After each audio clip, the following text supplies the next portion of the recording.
ইরানে আবার আক্রমণ শুরু করছে আমেরিকা। যুদ্ধটা থামতে থামতেও শেষ পর্যন্ত থামলো না। আমেরিকা ট্রাম্পের জামানায় হয়ে উঠেছে আনপ্রেডিক্টেবল। ইচ্ছে করেই করছে এটা ট্রাম্প। সে আলাপ আরেকদিন করা যাবে, কিন্তু এই যুদ্ধ নিয়ে তো আমাদের প্রেডিক্ট করতে পারতে হবে কি ঘটতে যাচ্ছে, কি হইতে পারে। কারণ আমাদের জন্য, আমাদের দেশের জন্য, দেশের জনগণের ভবিষ্যৎকে প্রোটেক্ট করতে হইলে আমাদের ভূ রাজনীতির সব হিসাব নিকাশ সম্পর্কে স্পষ্ট ধারণা থাকতে হবে। তাইলেই এই জটিল সময়ে আমরা অতিক্রম করতে পারবো।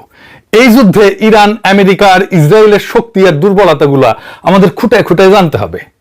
আজকে ইসরায়েলের এক গোপন জিগরি দোষ সম্পর্কে জানবো, যার উপরে ইসরায়েলের সামরিক এবং অর্থনৈতিক শক্তি অনেকাংশে নির্ভর করে। কোন সেই দেশ?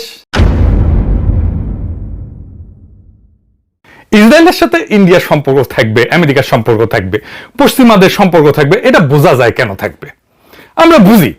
এমনকি কিছু সুন্নি মুসলিম দেশের সাথে সম্পর্ক নিয়ে মনকে বুঝ দেওয়া যায় যে এটা থাকতে পারে। কিন্তু আজকের দিনে একটা শিয়া মুসলিম দেশ ইসরায়েলের ঘনিষ্ঠ মিত্র, এটা শুনলে কেমন লাগবে? নিশ্চয়ই খুব অবাক হইবেন। আবার উল্টা দিকে যে ইসরায়েল মুসলমান নামটা পর্যন্ত শুনতে পারে না, শিয়া মুসলমানদের নামটা পর্যন্ত শুনতে পারে না, ইরান যাদের একমাত্র শত্রু, তারা কিভাবে একটা মুসলমান রাষ্ট্রের সাথে, শিয়া রাষ্ট্রের সাথে গভীর রাজনৈতিক সামরিক সম্পর্ক, অর্থনৈতিক সহযোগিতার সম্পর্ক গড়ে তোলে। আজকে ইসরায়েলের এমন একটা গুপ্ত প্রেমিকের গল্প আপনাদের বলবো। এই গল্পটা মজা লাগবে তো বটেই, অনেকটা লার্নিং হবে সবার জন্য, যে রাষ্ট্র রাষ্ট্র সম্পর্কের বিষয়টা খুব সরলভাবে ব্যাখ্যা করা যায় না। রাষ্ট্র স্বার্থ বলে একটা বিষয় আছে, যা অনেক সময় ধর্মের উপরে স্থান পায়, আবার এই সম্পর্ক বদলে যেতে পারে একটি পলকে। আসেন শুরু করি সেই আলাপ। কে সেই গুপ্ত প্রেমিক? সেই গুপ্ত প্রেমিক আজারবাইজান। ইসরায়েলের সাথে তাদের সম্পর্ক এতই গভীর যে পরস্পরের উপরে তারা এত নির্ভরশীল, অথচ এইটা নিয়ে কোনো হইচই নাই, আলাপ নাই। হ্যাঁ, বুঝেছেন, কোনো হইচই নাই। পরিবেশটা খুব সুন্দর। পরিবেশটা সুন্দর না? কোনো হইচই আছে? 2009 সালে ফাঁস হওয়া একটা মার্কিন কূটনৈতিক তার বার্তায় আজারবাইজানের প্রেসিডেন্ট ইলহাম আলিয়েভ তার দেশের সঙ্গে ইসরায়েলের সম্পর্ককে একটা আইসবার্গ বা হিমশৈলের সাথে তুলনা করছিলেন। মানে হিমশৈলতে জানেন তো, যার 9 দশমাংশ থাকে পানির নিচে আর 1 দশমাংশ থাকে পানির উপরে। তো এইরকম পানির উপরে অল্প একটু আছে, কিন্তু ভিতরে অনেক গভীর। আজ প্রায় 2 দশক পর সেই হিমশৈল পানির অনেক উপরে মাথা তুলে দাঁড়াইছে। এটা এমন এক সম্পর্ক যা সমস্ত রাজনৈতিক ধারণাকে ভেঙে দেয়। একদিকে শিয়া সংখ্যাগরিষ্ঠ একটা মুসলিম দেশ, অন্যদিকে ইহুদি রাষ্ট্র ইসরায়েল, যাকে বেশিরভাগ মুসলিম বিশ্ব কূটনৈতিকভাবে দূরে রাখে। অথচ এই দুই রাষ্ট্র গত 3 দশক ধরে গড়ে তুলছে মধ্যপ্রাচ্যের অন্যতম স্থিতিশীল এবং গভীর কৌশলগত অংশীদারিত্ব। প্রশ্ন হলো কেন এবং কিভাবে? সোভিয়েত ইউনিয়নের পতনের সঙ্গে সঙ্গে আজারবাইজান স্বাধীনতা ঘোষণা করে 1991 সালের অক্টোবরে। মাত্র 2 মাসের মধ্যে 1991 সালের 25শে ডিসেম্বর ইসরায়েল আনুষ্ঠানিকভাবে আজারবাইজানের স্বাধীনতাকে স্বীকৃতি দেয়। আজারবাইজানকে স্বীকৃতি দেওয়া প্রথম রাষ্ট্রগুলোর একটা হিসাবে 1992 সালের 7 এপ্রিল স্থাপিত হয় পূর্ণ কূটনৈতিক সম্পর্ক। ইসরায়েল 1993 সালে বাকুতে দূতাবাস খোলে, কিন্তু এই সম্পর্কের বীজ বপন হয়েছিল আরো আগে। 1990 সালে জানুয়ারিতেই বাকুতে গঠিত হয়েছিল Azerbaijan Israel society. Soviet union আমলে সোভিয়েত ইউনিয়ন তখন ভাঙে নাই। আর সোভিয়েত উত্তর সময় দুই জাতির মধ্যে সংযোগ স্থাপনের আগ্রহ ছিল পারস্পরিক।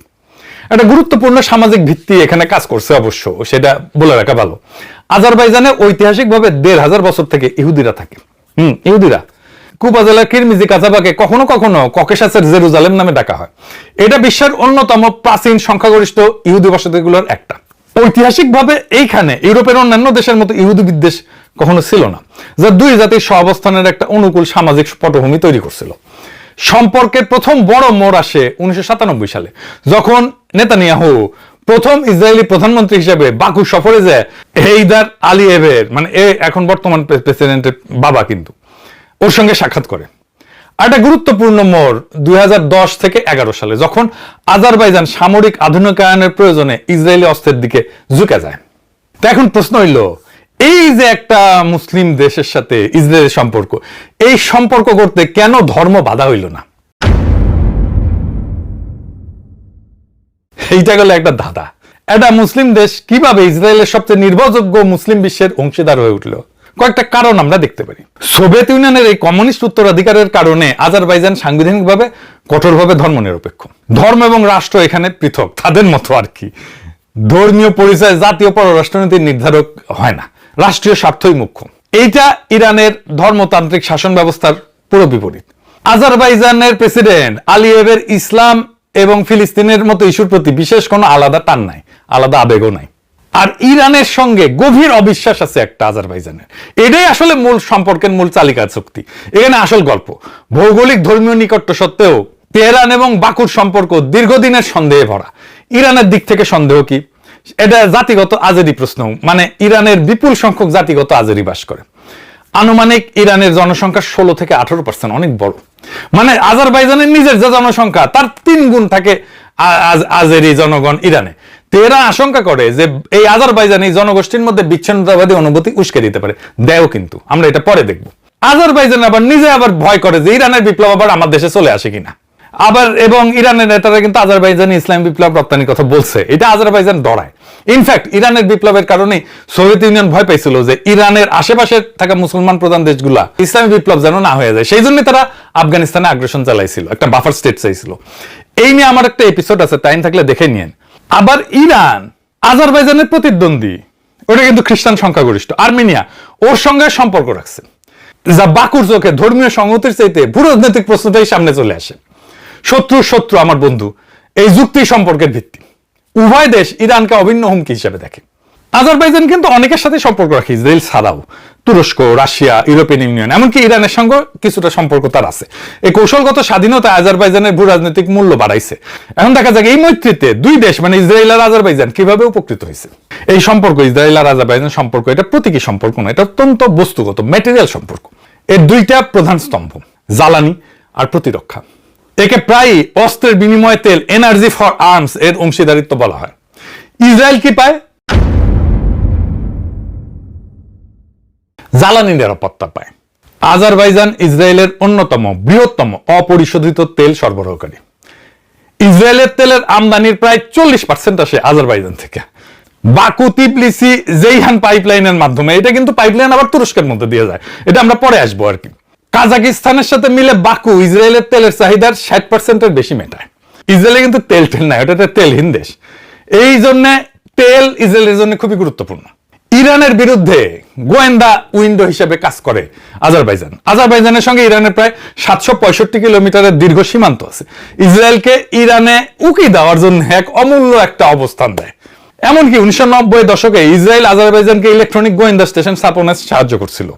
ইরান বহুদিন ধরে অভিযোগ করে আসতেছে যে মোসাদ আজারবাইজানের মাটি থেকে ইরান বিরোধী গোয়েন্দা তৎপরতা চালায়। আবার আজারবাইজান ইসরায়েলের জন্য মুসলিম বিশ্বে দরজা খোলার একটা ভূমিকা রাখছে।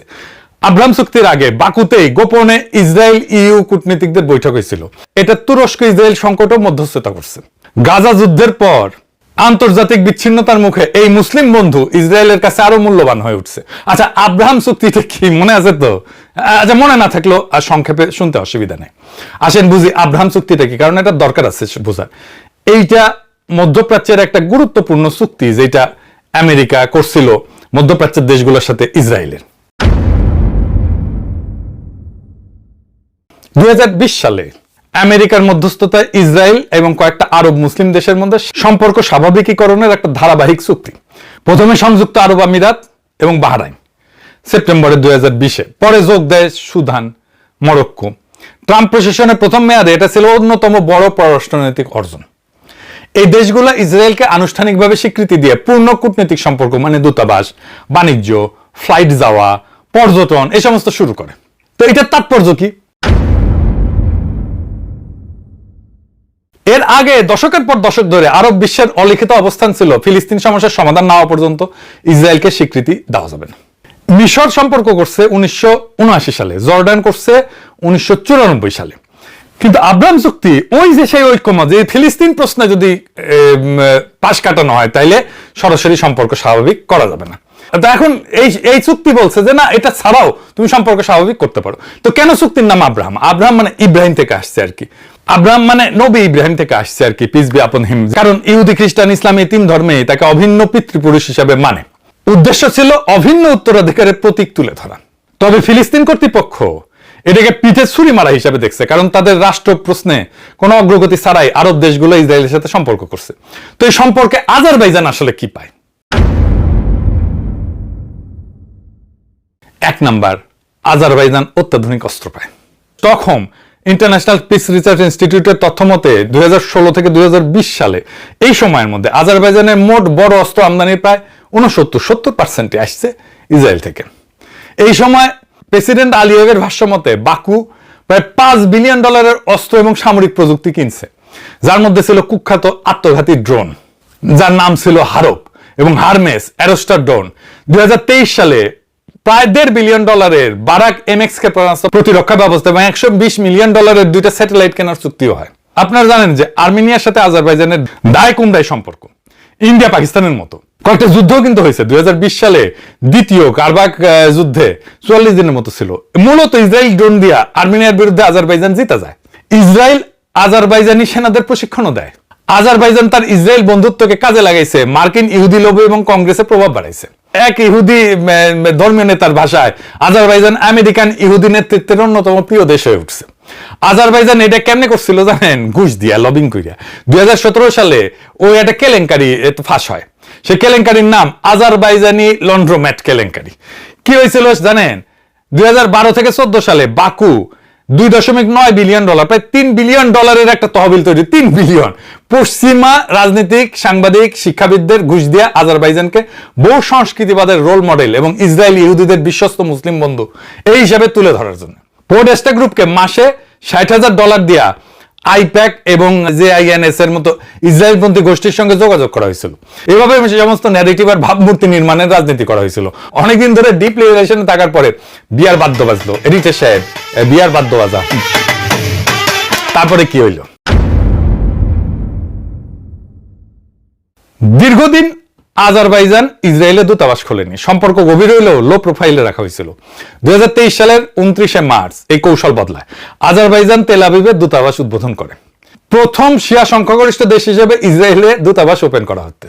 এরপরে এলো সবচেয়ে নাটকীয় অধ্যায়, 25 থেকে 26 সালে ইসরায়েল ইরান যুদ্ধ। 26 সালের জুনে CNN এর একটা বিস্ফোরক প্রতিবেদন দাবি করে যে ইসরায়েল ইরান যুদ্ধের সময় গোপনে আজারবাইজানে অভিজাত সামরিক এবং গোয়েন্দা ইউনিট মোতায়েন করছিল ইসরায়েল। কয়েক dozen commando Mossad agent Azerbaijan Israel সীমান্তে অবস্থান নেয়, কোন কোন স্থান থেকে তাবরিজ শহর থেকে মাত্র 96 কিলোমিটার দূরে। প্রাথমিকভাবে এরা উদ্ধার দল হিসেবে মোতায়েন হইলেও পরে গোয়েন্দা তথ্য সংগ্রহ, ড্রোন অভিযানে যুক্ত হয়ে যায়। IRGCর গোয়েন্দা প্রধান রহমান মোগাদ্দামকে ওই হত্যার অভিযান এখান থেকে পরিচালিত হয়েছিল। ইরান কলে অভিযোগ করছিল যে ইসরায়েলি ড্রোন আজারবাইজানের আকাশ সীমা ব্যবহার করে ইরানে হামলা চালাইছে। এর মধ্যেই লাক্সিভান ছিটমহলে ড্রোন হামলা হয়, আলিয়েভ ইরানকে দায়ী করে। 2023 সালে আবার তেহরানে আজারবাইজান এমবাসিতে হামলা হয়েছিল। আবার আজারবাইজান ইরানি আজেরিদেরকে টাকা পয়সা দেয় যেন তারা বিচ্ছিন্নতাবাদী আন্দোলন করে। মানে দুই শিয়া দেশ একে অন্যের সাথে লো স্কেলে সংঘাতে জড়ায় পড়তেছে। এখন প্রশ্ন হইতেছে, এই সম্পর্ক কি টিকবে? মানে ইসরায়েল আর আজারবাইজান। আর এই সম্পর্কের বিরুদ্ধে বিরোধিতাও হাসিনার আমলের মতোই, মানে আজারবাইজানের মধ্যে বিরোধিতা। আজারবাইজানের ভেতরে ইসলামপন্থী নিষিদ্ধ ঘোষিত Islamic party of Azerbaijan IPA, তারা সবসময় এই ঐক্যের বিরুদ্ধে প্রতিবাদ করে। হাসিনা আমলে জামাতকে নিষিদ্ধ করার মতো করে নিষিদ্ধ করে দিয়েছে কিন্তু IPA কে আলিয়েভের সরকার। 2011 সাল থেকে এই দলটার নেতা মবসুম সামাদাভ গ্রেপ্তার হয়ে কিন্তু জেলে আছে। হাসিনা হইলে ফাঁসি দিয়ে দিত। আজারবাইজানে তীব্র দমনের পীড়ন চলে কিন্তু বিরোধী দলের মতের উপরে। হাসিনার মতো এই ধর্মবাদী দলগুলোর প্রতিবাদকে সন্ত্রাস বিরোধিতার অজুহাত দিয়া ধর্মীয় বিরোধী কণ্ঠস্বরকে স্তব্ধ করে দেওয়ার কাজে ব্যবহার করে। এই ইসলামপন্থী দলগুলোর আবার ইরান সাহায্য করে। হাসিনার মতোই ইসরায়েলের নজরদারির টেকনোলজি পেগাসাস স্পাইওয়্যার কিনছে কিন্তু আজারবাইজান। এই দিয়ে আজারবাইজান সরকার স্থানীয় অ্যাক্টিভিস্ট সাংবাদিকদের উপরে নজরদারি চালায়। এর মধ্যে আবার আছে তুরস্ক ফ্যাক্টর। তুরস্কের কারণে এই সুখের সংসারে ডিভোর্স আসন্ন বইলা অনেকে মনে করতেছেন। এডিটর সাহেব, সানাইয়ের খুরুন শুরু হবে। আসেন এবার একটু বুঝে দেখি এটা কেমনে ভেঙে যেতে পারে। আজারবাইজানের অবস্থা হয়েছে শ্যাম রাখি না কুল রাখি। আজারবাইজানের কিন্তু সবচেয়ে ঘনিষ্ঠ মিত্র তুরস্ক, যার সাথে ইসরায়েলের সম্পর্ক ক্রমশ শত্রুতাপূর্ণ হয়ে উঠতেছে। এরদোয়ানের চাপে শেষ পর্যন্ত আজারবাইজান ইসরায়েলের সম্পর্ক ধ্বংস হয়ে যেতে পারে। আজারবাইজান আর তুরস্ক নিজেদেরকে এক জাতি বলে, কিন্তু ওদের স্লোগানই আছে এক জাতি দুই রাষ্ট্র নামে। তুরস্কের সঙ্গে আজারবাইজানের সম্পর্কটা সম্পূর্ণ ভিন্ন মাত্রার। দুই দেশের নিজেদের ভাষায় এটা এক জাতি দুই রাষ্ট্র, জাতিগত, ভাষাগত, সাংস্কৃতিক এবং ঐতিহাসিক ভ্রাতৃত্ব। এখানে সহযোগিতা কেবল অস্ত্র বেচা কেনা সীমাবদ্ধ না।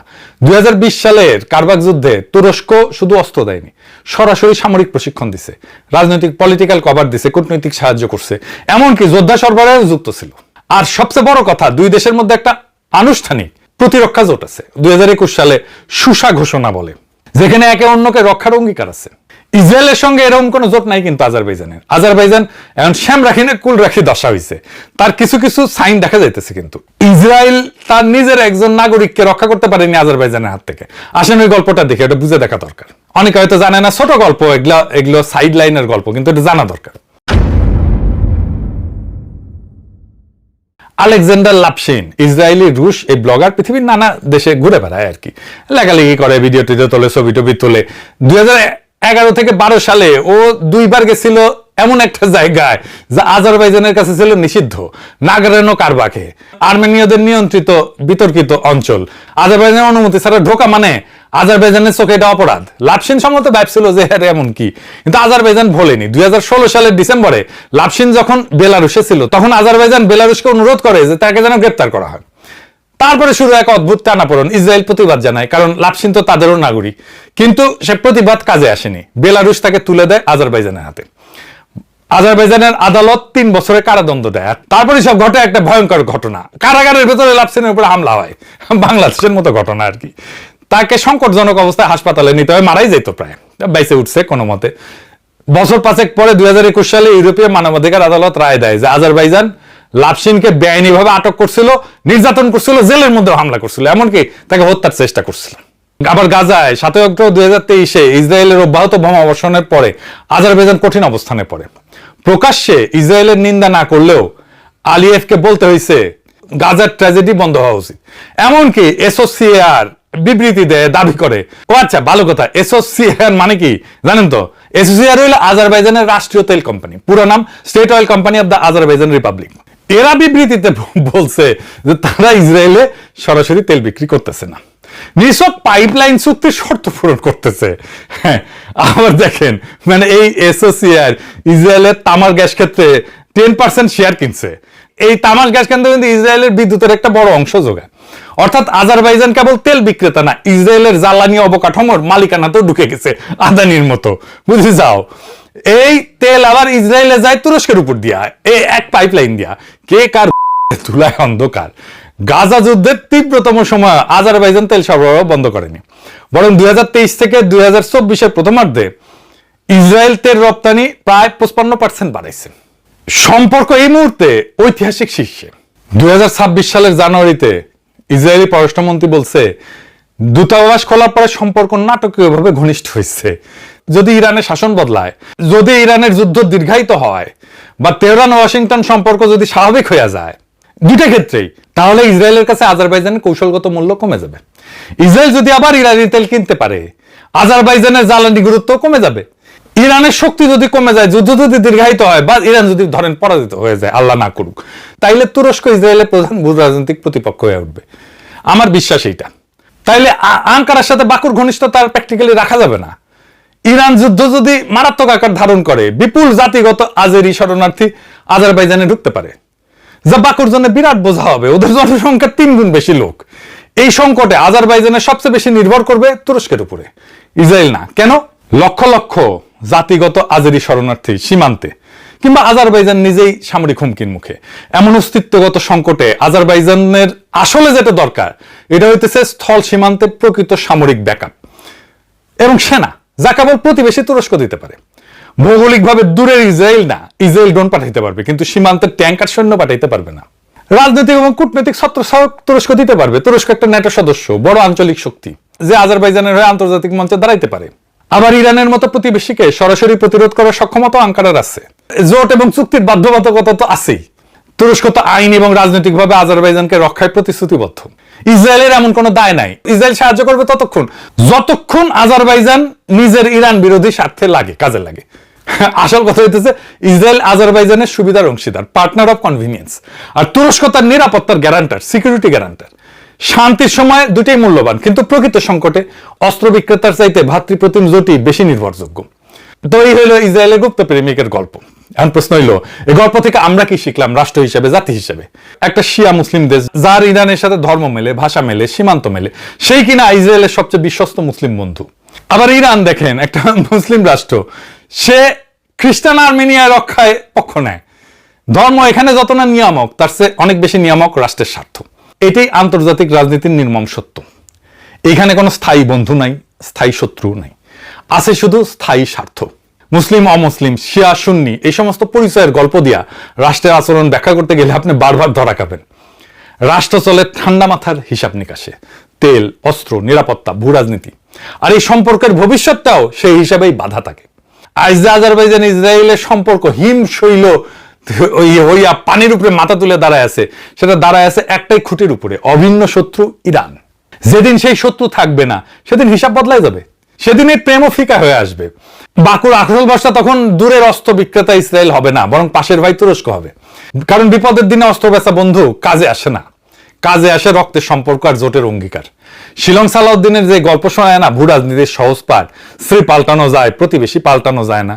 প্রতিবেশীকে কখনো পাল্টানো যায় না। কথায় আছে যে আপনি আপনার স্ত্রী পাল্টাতে পারবেন, কিন্তু প্রতিবেশীতে আপনি পাল্টাতে পারবেন না। শুনেছেন? তার মানে কি? রাজনীতি মানে প্রতিবেশীর সাথে আমার সম্পর্কটা কি হবে? প্রতিবেশী বদলানো যাবে নাকি যাবে না, এটা তো রাজনীতির কোনো আলাপ না। আর এই সম্পর্ক বদলাই যেতে পারে একটা পলকে। শিলং সালাউদ্দিনকে বলতে হবে প্রতিবেশীর সাথে আমাদের সম্পর্কটা কি হবে। যাই হোক, শুরুতে যে কথাটা বলছিলাম, এই জটিল সময়টা পার হইতে হইলে আমাদের ভূ রাজনীতির হিসাব নিকাশগুলো বুঝতে হবে। ইরান, আমেরিকা, ইসরায়েল, এদের শক্তি কোথায়, দুর্বলতা কোথায়, কে কার উপরে নির্ভরশীল, পরিস্থিতি বদলাইলে সেই সম্পর্কগুলো কিভাবে পুনর্বিন্যাস হবে, এইগুলা খুঁটায় খুঁটায় জানলেই কেবল আমরা নিজেদের দেশের মানুষের ভবিষ্যৎটা রক্ষা করতে পারবো। সেটাই আমাদের গন্তব্য, সেটাই আমাদের কর্তব্য। ইনকিলাব জিন্দাবাদ, আজাদি জিন্দাবাদ।